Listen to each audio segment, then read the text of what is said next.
अस्सलाम वालेकुम।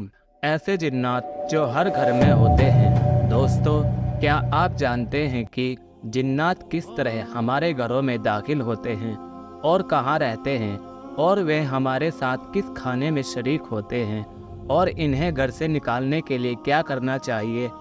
जिन्नातों की तादाद कितनी होती है और यह इंसानों के साथ कैसे रहते हैं?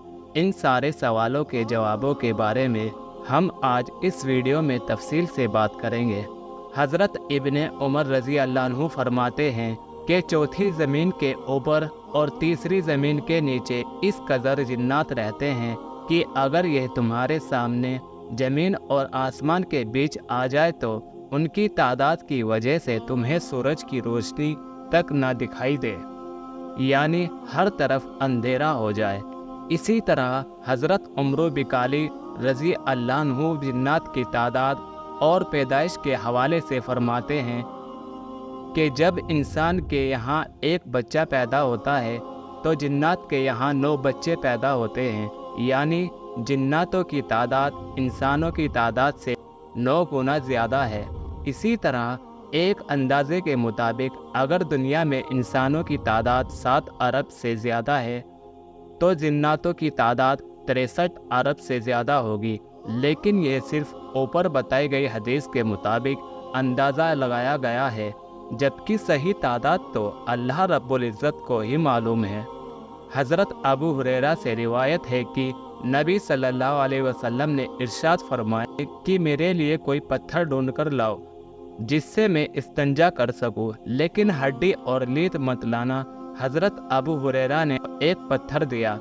फिर जब आप इस्तंजा से फारिग हुए तो मैंने अर्ज़ किया कि या रसूल अल्लाह, आपने हड्डी और लीद से क्यों मना फरमाया?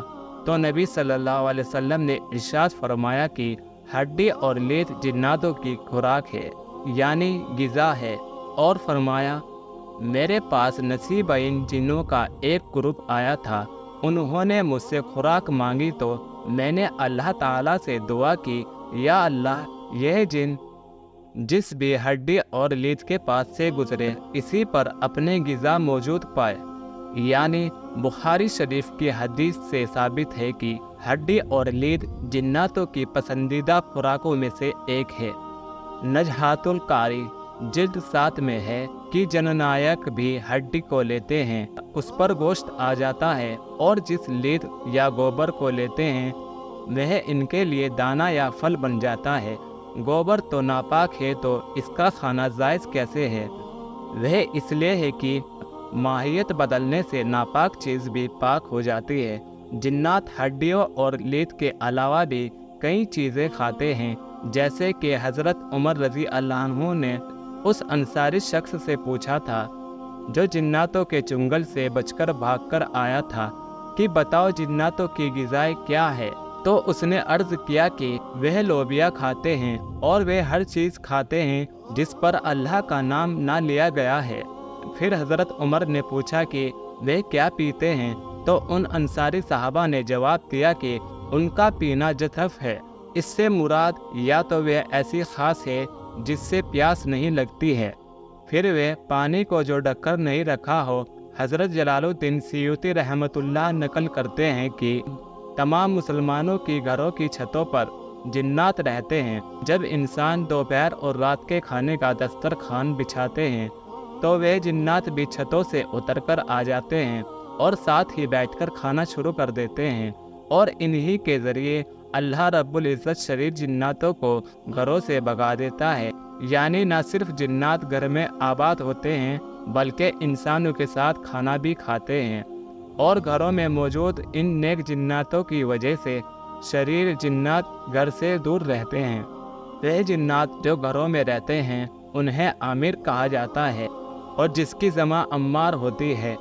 सही मुस्लिम शरीफ में है कि जाबिर रज़ी अल्लाह अन्हु से मरवी है कि हुज़ूर सल्लल्लाहु अलैहि वसल्लम को फरमाते हुए सुना कि जब तुम अपने घर में दाखिल हो या खाना खाने बैठो तो बिस्मिल्लाह शरीफ पढ़ ले, तो शैतान अपनी ज़रियत से कहता है कि ना तुम इस घर में रह सकते हो और ना ही खा सकते हो, और अगर बिस्मिल्लाह शरीफ ना पढ़ी जाए तो शैतान कहता है यही जगह तुम्हारे रहने की है।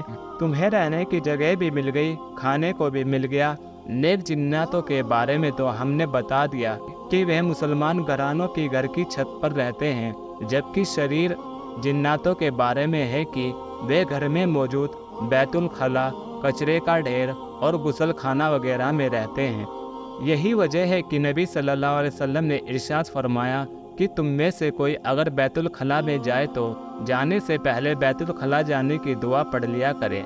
अल्लाह ताला हम सबको नबी सल्लल्लाहु अलैहि वसल्लम की सुन्नत पर अमल करने की तौफीक दे। अगर वीडियो अच्छी लगी तो चैनल को सब्सक्राइब करें, बेल आइकन को दबाएं और कमेंट में आमीन लिखना ना भूलें। अस्सलामु अलैकुम।